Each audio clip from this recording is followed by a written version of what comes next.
350 صفحه است. لطفا کتاب بگیرید بخونید. نویسندش بنده هستم، آقای عطابک خدازادم در سوئد هست اونجا دیگه. این برفت درستگری کرده و جمع کنید. در مگدان کسی پیر نمیشود. اسم کتاب پارسا چاپ شده. بله. حالا میخوام بگم مگدان چی بود. یک روزی ما رو بردن توی چیز دیگه،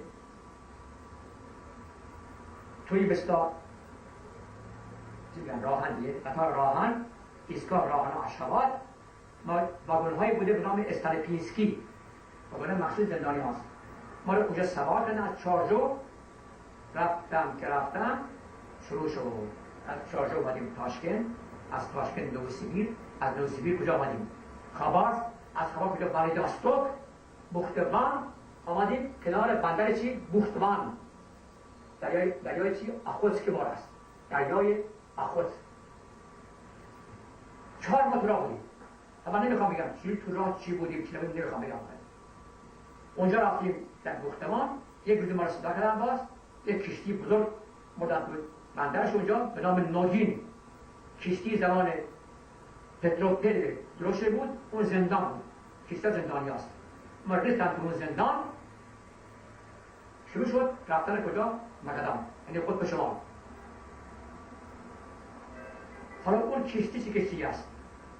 آیا نمیخوام بگم، یک جا میشه. 9 روز تو راه بودیم ما، یعنی تو کشتی بودیم. من که مریض شدم تو کشتی. هر روز 250 گرم نان میگیریم. نان عوض میکنن با اون روسا. برای من یک کمی شکلات میارن، یک کمی کامپل میکنن، برای من آب میارن. آب هم نیست.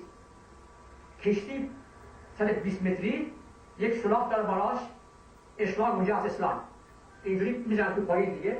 همچنین با کلاش و با اینه چی آب میکنه. ما که خب روسا، تاجیکا، ازبکا خب از خونه بودن دیگه. آوردن ما خوشو چی میگن سخت نمیاد چی کاسه پاسه. ما که چی اینجوری میکردیم که آب تو دهن میاد اینجوری. بعد از 2 روز از جزیره سفری گذاشتیم. از ژاپن سیاحتی جزیره گذاشتیم. آمدیم کجا؟ مگدان. مگدان شمالی ترین بندر اخوتسک بار است. مگدان شهری است که همه زندانی است اونجا بودیم 4-5 ماهی. ما رو باز لخت کردن، لباس زندانی پوشیدیم. ما رو توی ماشینی بردن کجا؟ سیمچان، یک از بخش‌های بزرگ مگدان. از اونجا ما بردن چون الگین اوگل، یعنی یک بخشی که چیه؟ زغالسنگ اونجا معدن زغالسنگ کردیم. ما رو بردن تو داد چی میگم که اردوگاه 383 ممیز 9. روز اول به ما لباس زندانی، یک شماره اینجا، یک شماره اینجا، یک شماره هم پشت، یعنی به اندازه بودن تقریبی. من بودم او سرویس 4 اینجا دیگه، او سرویس 4 اینجا دیگه. من اونجا بودم 8 سال و 6 ماه 21 روز. اسم دیگه نیست، فقط پرسودا میبرم او سرویس 4. من میشه اینجوری باش صحبت میکنیم نیست. باید مسئله چی میگم. من 8 سال اونجا بودیم، این کسی ما اینجا اسم دارم اونجا. حالا اون زندان چیز بوده چی کار میکردیم اونجا خدا میدونه. معدن زغالسنگ هر روز صبح 108 بار بیدار میکردم. یک غذای قلابی میخوردیم. میخوام بگم اونجا ما رو میشمردن 3 نفر با تفنگ جلو، 3 نفر با تفنگ عقب، 2 سگ جلو، 2 سگ عقب. ما یک کیلومتر به راه میبردن کجا؟ معدن زغالسنگ. اونجا میشه مثل یک حیوان تو اون سلاخه کار میکردیم. 12 ساعت، 10 ساعت، 13 ساعت کار غلامی بخوام بگم، اجباری، غذا نیست.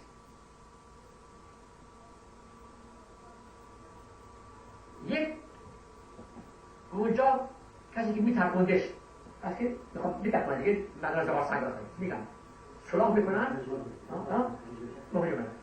یه نفر چی بود؟ گرجی بوده. خب زنده است، خدا بیامرزه، خدا رحمتش کنه اگه مرده باشه. زنده هست، آدم مرده بله. اینی که من ایرانی هستم از اون گرجایی که ایران دوست پیدا کرد. اسمش بود والودیا. اینی که من ایرانی هستم هر شب کشی بود برای من یه 200 گرم سیستم بیاد نون می آورد. نگاه میکرد کسی نباشه دیگه تو زندان یواشکی اینجوری میکرد. من 8 سال یعنی جیره من بود 500 گرم 24 ساعت. هفته یک بار دوباره این آقای والدی بیاد برای من 200 گرم چی میاره؟ نان میاره. تاق شدم. یک شبی آمد آره اینجوری کرد من نداره کسی آقای نیست که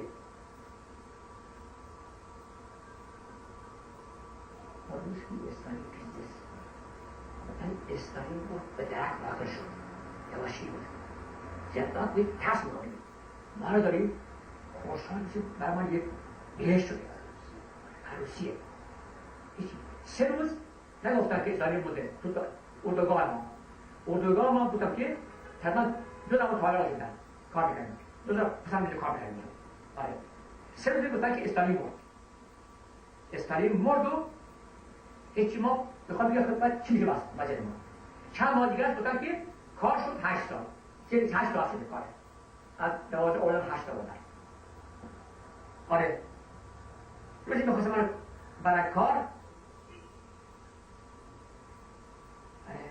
من صدا کردم گفتم که امروز کار نمیریم چی بود؟ آره گفت تبعید شدی یکی از بخش‌های دوزخ بودن سیمچا میدن حالا اگه کار اینجا بود خوب بدی نقشه دنیا بودن و برای اونجا تبعیدی خواهد شد اونجا گفتم خیلی ما رو بردن تو اون سیمچان اونجا یک اداره رو که دیده اونجا یعنی اویر شعبه‌ای که برای خارجیات اونجا گذارم اونجا من یک کاغذ دادم کاغذ همینجا هست آگهی نامه دادم عطاالله صفوی نمیشن دیگه فرزند فلان کس تولد فلان جا با ماده فلان فلان 1 بار زندانی 2 بار زندانی شده این مادهش از بین خواهد رفت برای اینکه ثابت نشد از امروز چیه آزاد است هیچ قبل این کاغذ که من بخونن من با اتاق دیگر رئیس دیگرش اونجا 1 ساعت خون پرونده مرد اونجا نام کی برده کبیر مونده اسکندری برده قاسمی برده بعد چی رابطنش برده شانوری برده که اینها گفتن که تو یعنی چی جاسوس نیست تو حزب تو بودی اینا برای این که ما چی آزاد کردیم اینا بعد فهمیدم تاجیکستانی هست تاجیکا اینجا هستن لاوتی اینجا هست ایرانی‌ها اینجا هستن میشه درس خون خدا رو شد دیگه ما تصمیم دادیم که چی بیاییم کجا تاجیکستان بنده 14 ماه 1956 آمدم تاجیکستان توی راهنش 14 نفر برای ملاقات کردن من چی بدم تلگرام برای بعضی ایجا بودن خدا بیامرزه همیشه مردن زربخ بود اینجا بوده عباسی بوده اینجا برد بوده برای بگم اینا آمدیم اینجا ما شدیم چی؟ ما یک پرونده تو کتاب من همونجا هست بسن اکنو جمعه شدیم با مهاجر سیاسی یعنی پرونده ما مهاجر سیاسی دیگه سجل ما ایمیگران دیگه خالد ایمیگران مهاجر سیاسی هست اینجا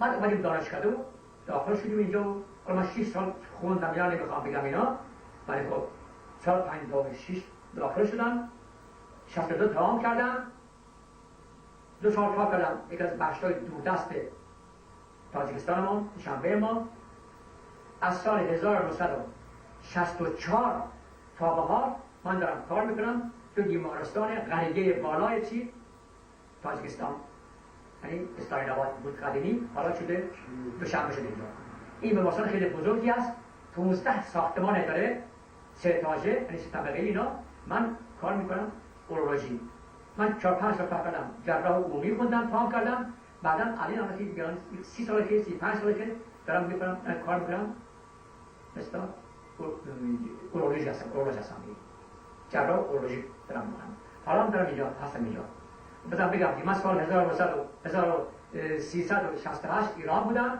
اون موقع زندگیات خمینی فوت کردن من ساری بودم اون که فوت کردن 4 ایلون بود دیگه گفتن که برای آقای خمینی فوت کرد من در بیمارستان امام خمینی تهران امتحان دادم آقای جبل آمری، آقای برومن، حتی من میدونم که اینجا از من امتحان گرفتن.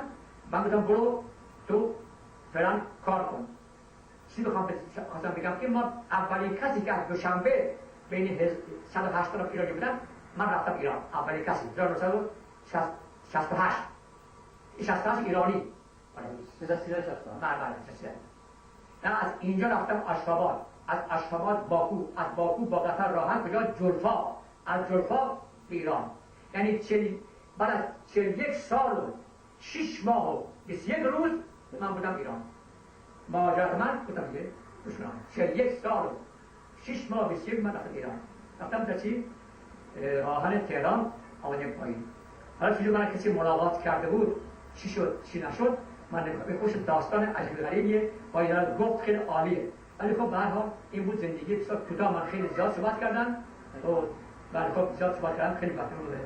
بله خیلی ممنون. خیلی ممنون دکتر که پذیرفتین از اینکه وقتی داره گذاشتید در اختیار پذیرفتید که با شما این صحبتی کوتاهی که کردیم این زندگی من خیلی ممنون. آره حالا میخوام بگم اینجا هست اونجا بنده سال 1962 که تمام کردم عرضی کردم با این نفر روس که با من خونده بوده، هم استاد دانشگاه است، در رشته بیوشیمی درس میده. پسرم آرمان 41 ساله است، نوه من کارن 17 ساله است، در باراژ میکنه. این شهری که اونجا دارن میکنن ایرانی ها، تقریبا 100 میلیون اینجا میخوان. مرکز تحقیقات اتمی ایران در باراژ اونجا میخوان. اینجا آمد آقای خاتمی، ببخشید دوبار بعد با دست خودم یک نامه دادم بهش، سلام کردیم دادم باشه اینجا. آقای نیری اینجا بودم، سلام کردم دادم بهش. آقای کروبی سلام علیکم، اگه بنده میشناسی و شنیدی، اون نامه من شد 5 نامه نوشتم برای آقای خاتمی، تا به حال جوابش نیست. یک نامه دادم به دست آقای کروبی، جوابش نیست. آقای نیری نیست. آقا در زمان شهر صابه هر کسی که عریضه بنویسه حتما با جا به در بشه دیگه نمیمونه. من با شما نوشتم 5 نامه، الان یک جواب بدین. اونم نامه پستی نبود، دستی بود. آقای خاتمی من قربونت برم، من به شما 2 بار رای دادم، رو مادر میخوام بگم 2 بار به شما رای دادم، به شما که من اعتماد دارم، شما اعتماد دارم آقای خاتمی فهمیدم. خب کاری می‌خواستم بکنم ولی خب نمی‌ذارم بکنم کارم نیست. من از شما 2 تا خواهش کردم. اگر من یهودی بودم آیا حالا میبردن از اسرائیل هر ماه 200 به من میدادن دلار پول میدن. اگر زن من آلمانی بود میبردن آلمان، حالا هر روز 8 سال ما میدادن 200 دلار میدن. اینجا هستم 40 سوالی میگیرم. 40 سوالی چیه؟ چند میشه؟ نه چند دلار میشه؟ نه 8 من حالا 8 سامانی 8 دلار 12 دلار اینجا آیله ماهانه من 12 دلار. با این زندگی من میخوام بگم. من آقای خاتمی گفتم من به نام جاسوس ایران 41 سال اینجا مهاجرت بودم. درسته نه؟ 8 سال و 6 ماه و 21 روز به نام جاسوس ایران من. اگر من آلمانی بودم اونجا برای من یک جاسوس می‌کردن. حالا در احاطه آلمان ها در روسیه یهودهایی که در پس زمان در جامعه هر داره پول میرن. دیدی اینا میره. من شو پول نخواستم. تو آقای خاتمی، آقای کروبی یک خونه استبلی که سقف می‌نویسم سقف باشه، چی نیاد؟ آب نیاد. یک پول بازرسیگی که من بخورم نگیر. من عادت کردم به گرسنگی. من 8 سال گرسنه بودم. 8 سال گرسنه بودم. اون زندانی که من اونجا بودم ما بودیم 2000 نفر. در عرض 2 سال 2 سال 200 نفر موندیم. همه مردن از گرسنگی بدبختی بیچارگی. اینجوری.